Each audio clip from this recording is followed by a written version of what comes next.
النهاردة ان شاء الله هنعمل مع بعض فرخة الحاتي بتاعت زمان اللي كانت ريحتها بتجيب لآخر الشارع. هنعملها بطريقة سهلة وبسيطة زي ما احنا متعودين مع بعض. نسمي الله ونصلي ونسلم على سيدنا محمد وعلى آله وصحبه أجمعين، وعلى بركة الله نبدأ الفيديو بتاعنا.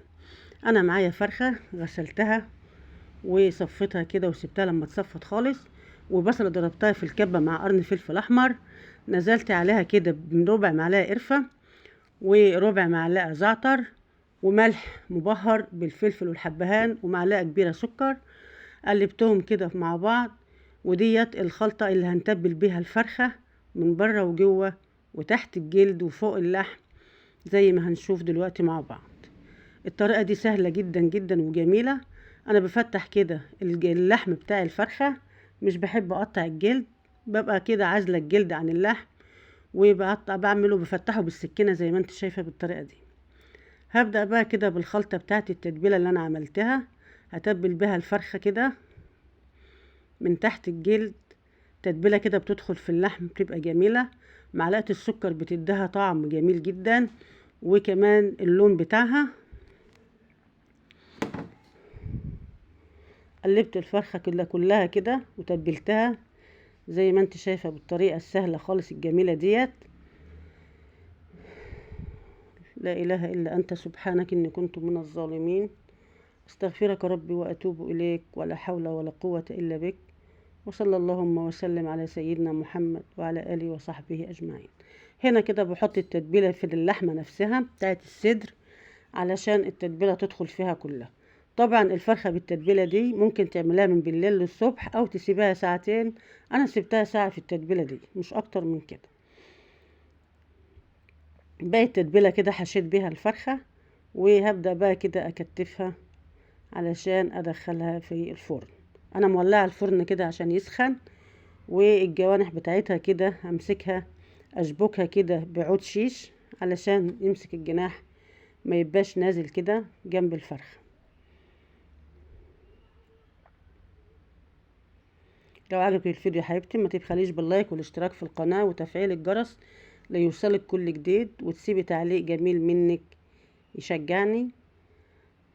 الصينية بقى كده، دي الصينية اللي هعمل عليها الفرخة بتاعتي. جبت كده شبكة، دي شبكة الشوي العادية، بس رفعت كده ايديها علشان اعرف ادخلها الفرن، وحطيت كده مية في الصينية. هبدأ بقى كده احط لها منكهات، ورق لورا، زعتر، روزماري، قرفة، اللي موجود عندك هتبدأ تحطيه في المية ديت. بتطلع نكهة جميلة جدا لطعم وريحة الفراخ.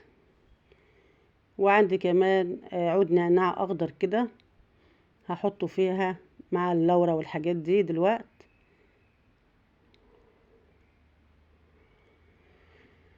يا حي يا قيوم برحمتك استغيث، اصلح لي شأني كله ولا تكلني الى نفسي طرفة عين. كده حطيت القرنفل اهوت.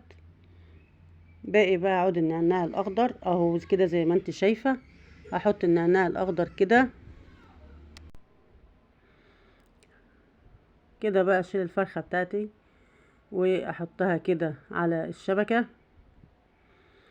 دهنتها بالسمنة وادخلها الفرن عشان تستوي. الفرن طبعا انا مهديه من فوق خالص ومن تحت، بمجرد المية ما تبدأ تغلي كده اللي في الصينية هبدأ اهدي المية. بدأت تنشف شوية هي اللي زودتها، والفرخة ده دخلت في السوا بالطريقة دي. وكده الفرخة بتاعتي استوت، اخدت بالظبط في الفرن ساعة. جبت فحمة كده ولعتها وحطيت عليها زيت، وهغطيها كده بأي حاجة موجودة عندك بقى، ممكن بكيس، بطبق، بحلة، بصينية، اي حاجة. انا هنا غطيتها بطبق من الستانلس ده شوية كده بس عشان ريحة الفحم تبقى في الفرخة طعم وريحة.